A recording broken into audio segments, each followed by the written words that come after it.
SABCnews.com is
Foundation, new fresh hydration from Johnson's. Power of micellar and hydration of rose water. Let's all go to the lobby. Let's all go to the lobby. Let's all go to the lobby to get ourselves lobby, lobby.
Thank you very much.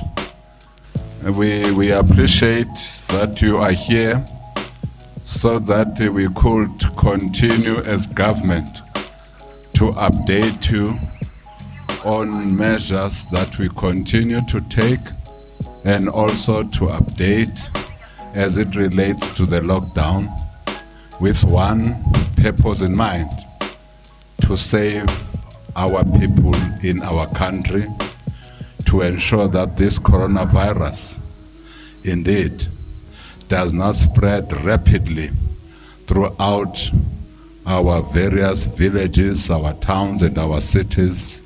That's basically why we're here, to wage this war and fight against coronavirus.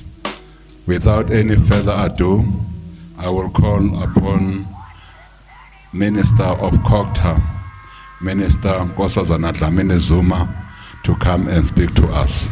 Thank you very much.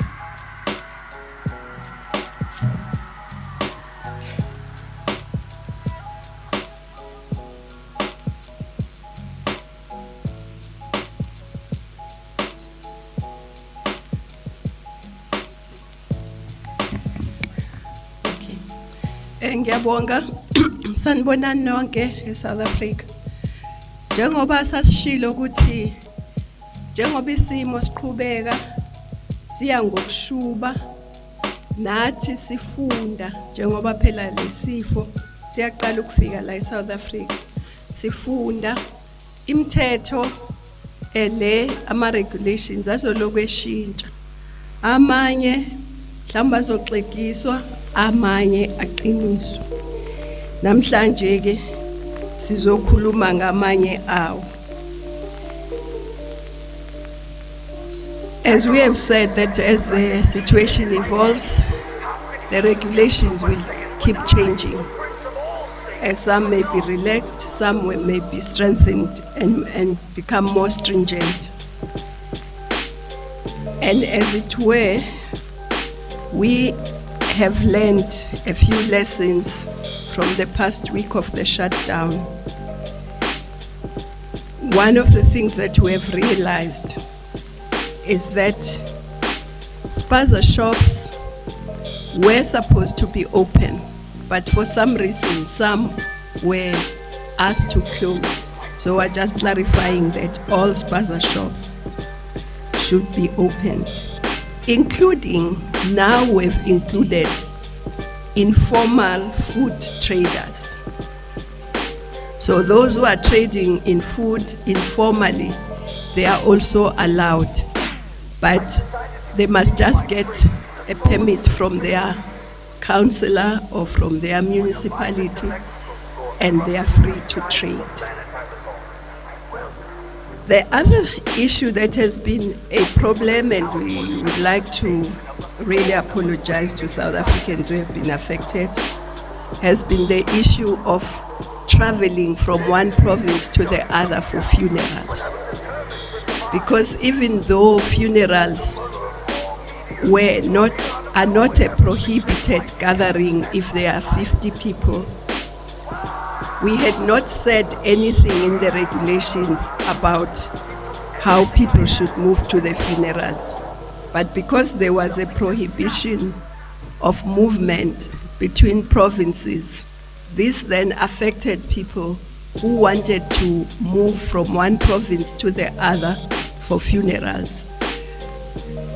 And so we have had to amend the regulations and make it clear that relatives of a deceased are allowed to attend. But because of the shutdown and because of COVID, it's not everyone who just feels like going to a funeral from one province to the other is allowed.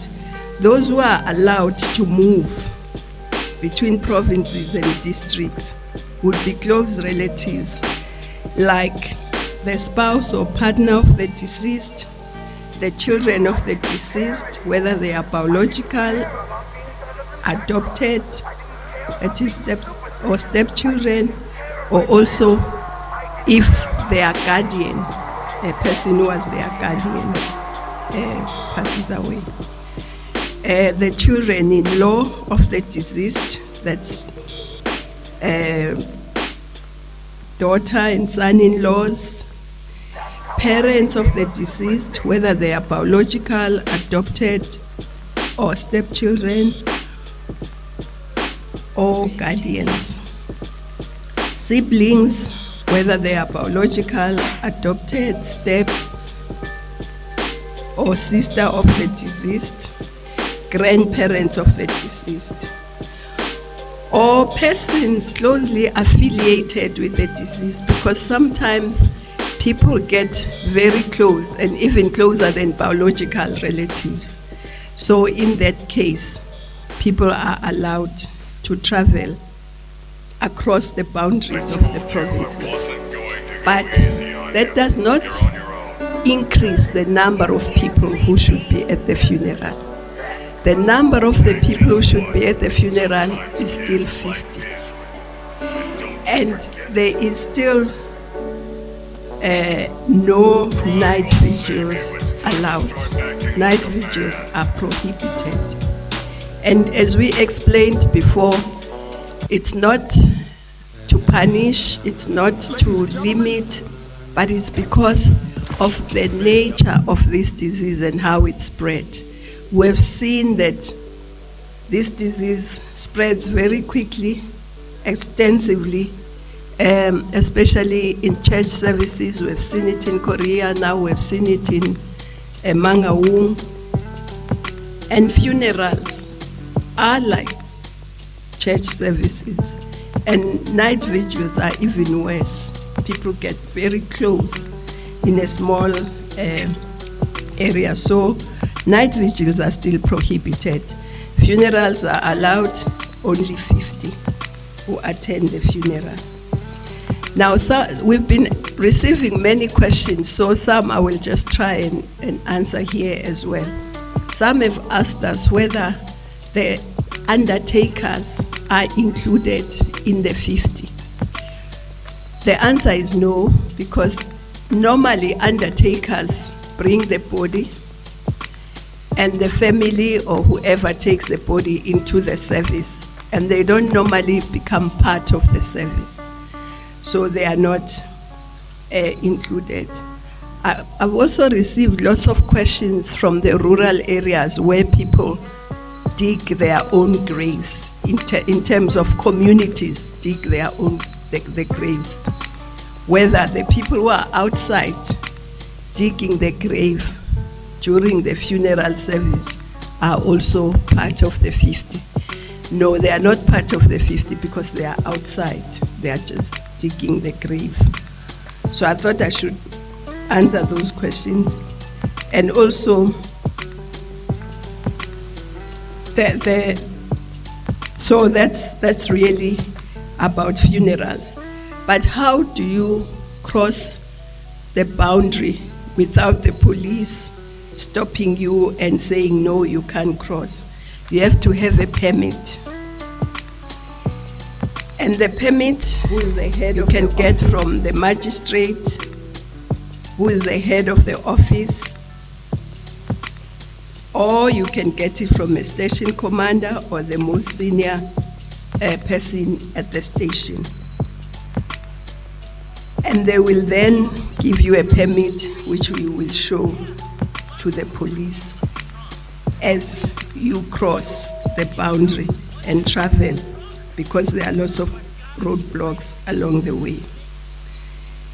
Now, as you know, there are lodges, hotels, and guest houses that have been quarantining people or are not allowed to bring in new people because of this. But it is clear that if you are going to a funeral, you can either stay with the relatives, but if you can't stay with the relatives, because sometimes there's no accommodation at the relative, you are allowed to go to a guest house or a lodge or a hotel.